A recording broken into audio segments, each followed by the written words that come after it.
Make it work, make it fun, make it pretty.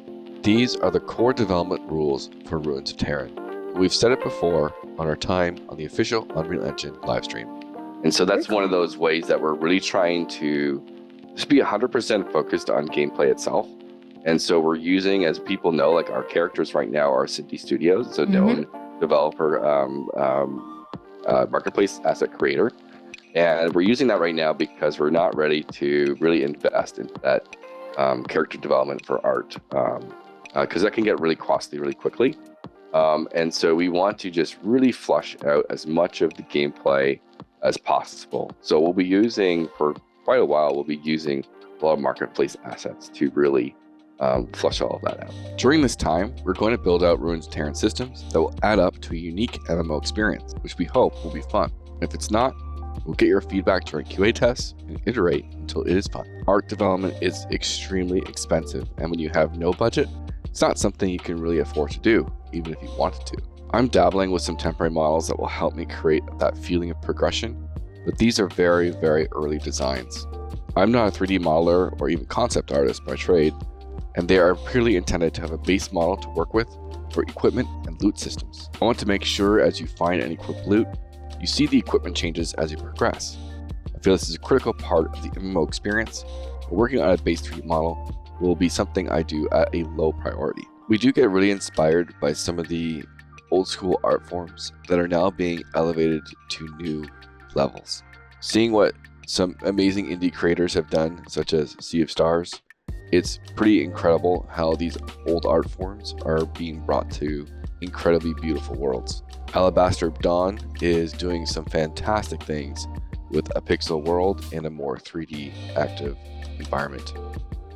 Abyss X0 is another one that's taking a very low poly look and bringing it to a modern time experience. Ruins of Tearyn will definitely be a very stylized art form. We don't know exactly where we're going to end. Our first direction is to have a very elevated low poly look, but where we land on that and how we really bring it to the next level is something that is going to be a very big kind of back and forth iteration type thing we do. So our core focus right now comes down to 2 points. The first one is a fun early game experience. This can be your first 60 minutes in Ruins of Tearyn as we teach you how to play the game through actual gameplay. The best tutorial experiences are the ones that don't even feel like a tutorial. You just get in and start playing around, and it's very intuitive of what to do. This also comes into play just how optimized the game is and accessible it is to a lot of different people. As an RPG, our core experience is number go up, which is a simple term for having good solid progression. The second is server scalability. We want to discover our max amount of players per server as early as possible. This will allow us to identify potential server optimization points early and push this number as high as possible. As a short recap, we had 3 playtests in 2025. Our first playtest was in April, and this was a showcase on how much Vertical Third does for our development. With about 1 month of core development time, we had a functional online experience with combat, questing, experience, inventory, and more. In June, we added character select screen and persistency. Your character data for equipment, loot, world position was now being saved to the cloud. You can log in and out and continue your journey. And then finally in September, we added zone to zone loading, which introduces our first dungeon and raid boss, Bureau of In. And this brings us to the stage we're at now, which is really trying to stress test our servers. In our next video we launch, it will kind of debut our actual Epic Games Store page, and it'll have a demo link that everyone can use to download and participate in our open playtests when they're live. Keep in mind that we are in pre-production. That's the stage we're at. We're not even at an alpha or beta, whatever you want to call it.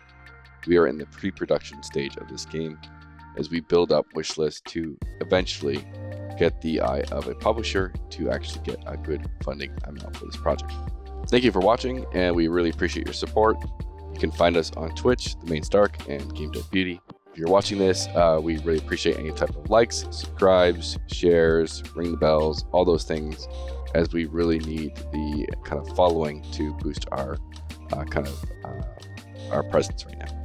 Thank you very much, and I'll see you in the next one.